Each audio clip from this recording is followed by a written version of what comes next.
Why does the Lord allow tragedy and suffering to come into our lives? Let's find out together.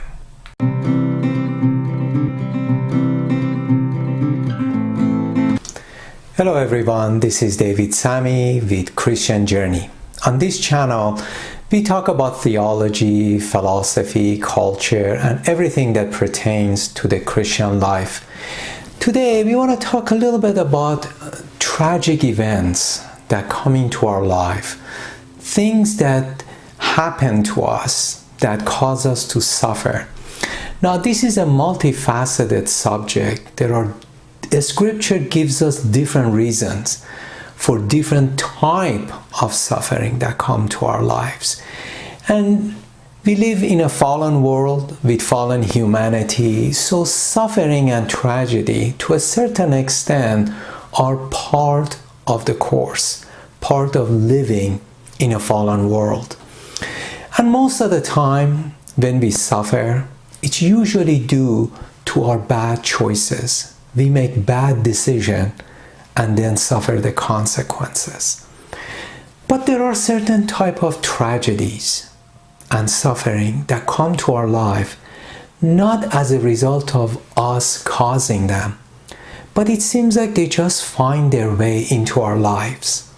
Like a tragic car accident that was not our fault, the death of a loved one that was unexpected, or all of a sudden things that happen to us, again, not as a result of us doing it, but they just find their way into our lives.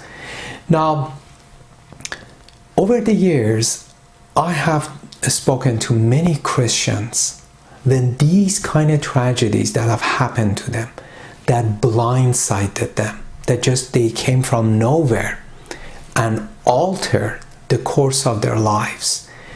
They would ask me, David, why do you think that the Lord would allow something like this to happen? And it is almost as if this was something that we did not expect, we didn't see coming. We have our plans for our lives, we want things to go a certain way, and all of a sudden something tragic happened that totally alters the course of our lives. During these times, it is easy for us to wonder why. Why, Lord, you allow something like this happen to me? I don't see how anything good can come out of this. You know, in book of 2 Corinthians chapter 1 verse 6, Apostle Paul makes an interesting statement. He says, if you are afflicted, it is for your comfort and salvation. In other words, excuse me, if you are suffering or we are going through trouble, it is for your comfort and salvation.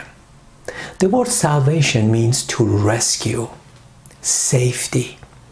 In other words, Apostle Paul says, if you are going through a tragedy or a trouble, it is in order to be able to comfort and help rescue the people who would end up going through the same type of suffering. Now, many times in our lives, we wonder what the will of the Lord is for our lives. Maybe the will of the Lord would unfold in our lives through these events. These are the things that, again, we did not anticipate coming, but they just happen.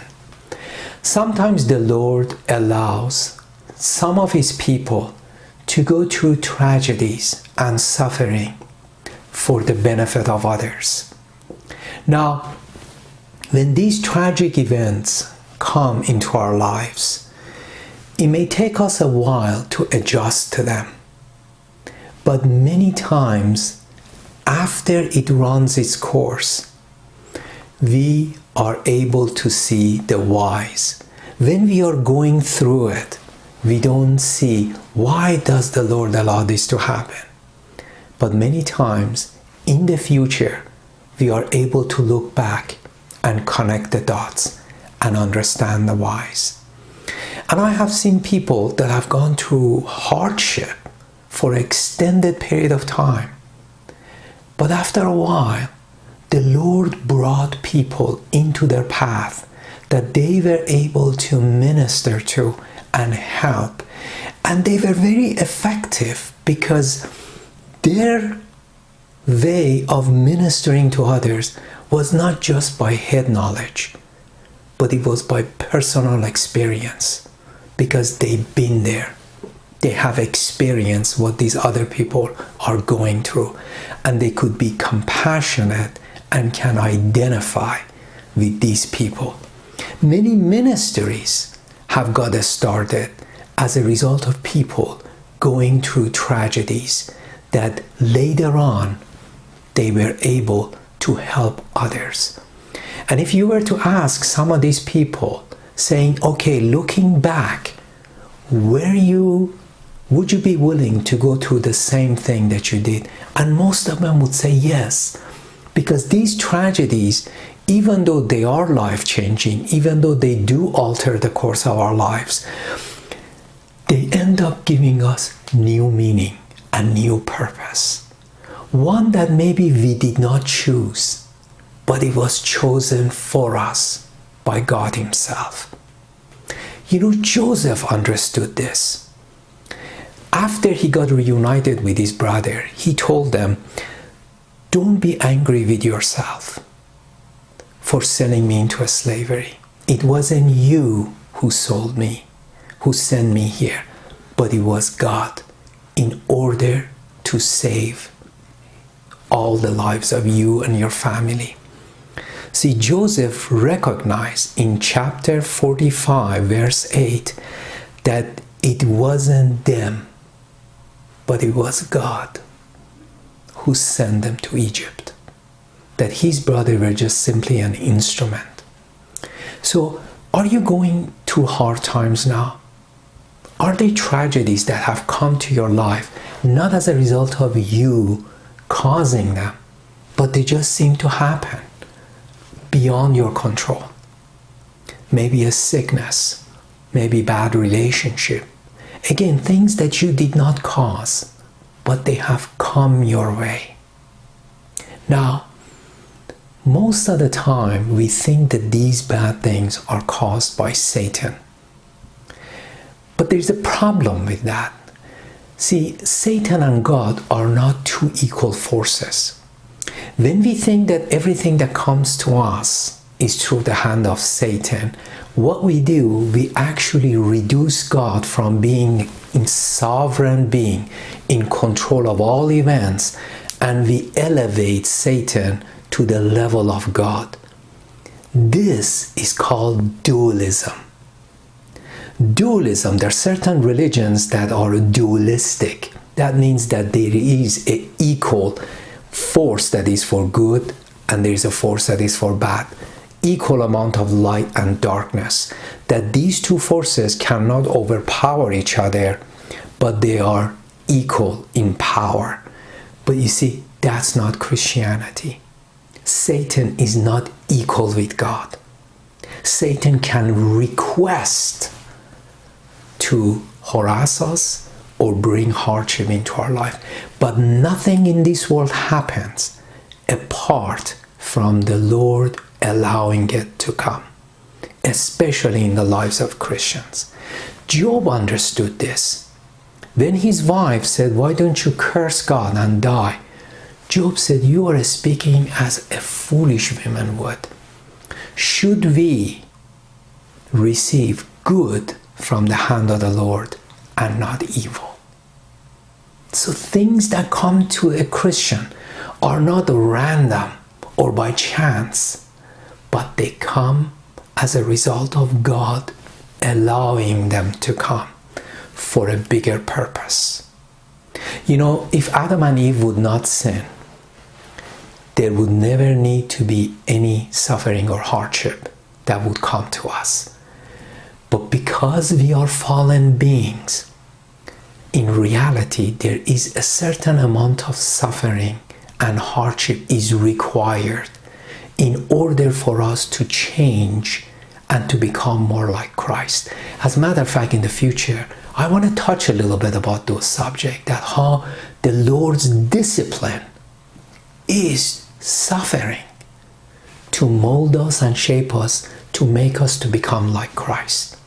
Imagine if you have a son or a daughter and they're young and they're growing up. If you give them everything they wanted, how do they turn out? Chances are they're going to become a spoiled kids that nobody wants to be around them. But why? Because we are fallen beings. If the nature of humanity was good, the more you give to us, the better we come, the more we would appreciate it. But because we are twisted, fallen being, the more you give to us, the more corrupt we become. We become takers. We become people who expect others to do things for us without us returning them. But the big question always is it fair? Why would God allow these things to come into our life? If God is good, why does He allow tragedy and suffering? You see, the problem is that we lose sight of whose life our lives belong to. If God owns us and we belong to Him, does He have the right to do with what is His? If God should choose for me to suffer for a season, what evil has He committed? See, we usually think, well, He has ruined my life. I don't want what I got. Yes, but the thing is, how did you end up with your life in the first place? Did you will yourself into existence? Was somebody else that caused you to come into being? You see, in a Christian way of looking at things, we all came from one couple, Adam and Eve. And it was God who breathed into them life and enabled humanity to procreate. So all lives and all of us, we all belong to God. And if God sees fit to allow certain things to come into our life, He has committed no wrong, because we belong to Him. If another being caused us into existence and God would come and cause suffering and hardship for us, then there will be a problem, because God is interfering with creatures that He has no right to interfere. But if we are all made by God, He has the right to do anything He wants with us without committing evil, because we all belong to Him in the first place. The big question too is this. You see, 1 Peter 4:19 says, "Let those who suffer according to God's will entrust their soul to a faithful Creator." Know that if you are a Christian and you are going through hardship and suffering, God knows it. God sees it. And usually God works with times. He allows a certain amount of time to take place. But when the fullness of time comes, He either rescues us, redirects us, or causes the tragedy to subside, that we come into grips with it. But the biggest thing during those times of tragedies and suffering is that you don't judge God based on your circumstances, but look at your circumstances through the eyes of who God is. When we judge God based on circumstances, we usually make a mistake about God and His character. But if we view our circumstances through the lens of who God is, we are able not only not get bitter or angry or misjudge God, but allow it to make us understand that God is the one that allowed this situation to come. He is working something in my life, even though it appeared to be unpleasant at the time. But I trust Him because of who He is. You see, when we think in the terms of what is fair, we usually make mistakes. Our thinking becomes cloudy because our notion of fairness is twisted. But if you think in the terms of just and unjust, then our thinking becomes more clear. And ask yourself the question, is God just to allow things to come into my life? If you belong to Him, if you are His, what is the problem? What evil has it been committed? None. You see, think in the term of just and unjust. Then our thinking becomes more clear rather than what is fair. But above all, know that the tragedies that come into Christian life are not random or coincidental. They are part of God's plan for your life. But just because it's unpleasant right now, don't lose sight that God is able to change the circumstances and turn out what is unpleasant for your good. No situation or no individual has the ultimate control over your life and my life except God. God is the one who has the ultimate say, and He is able to turn what seems to be bad for good in our lives. But there are more bigger purposes for suffering, and we want to kind of maybe look at this subject a little bit more extensive, because this is one of the things that trips us. Over the years, I have talked to many people who kind of have turned their back on God and actually have gone so far to the other side and become militantly opposed to God because they are not able to come to grips with what God has allowed into their lives. And they usually, again, judge God based on their circumstances rather than looking to their circumstances based on who God is. So, beloved friend, if you are going through hard times, trust God. He sees, He knows. Nothing that you're experiencing is surprising to God. But trust God that God is working something out in your lives. And be patient until the fullness of time. In due time, the Lord would come into picture and change the direction or end the suffering or show you a way out. But within it, don't judge God and don't draw wrong conclusions. Just trust God and allow Him to show you in future the wise.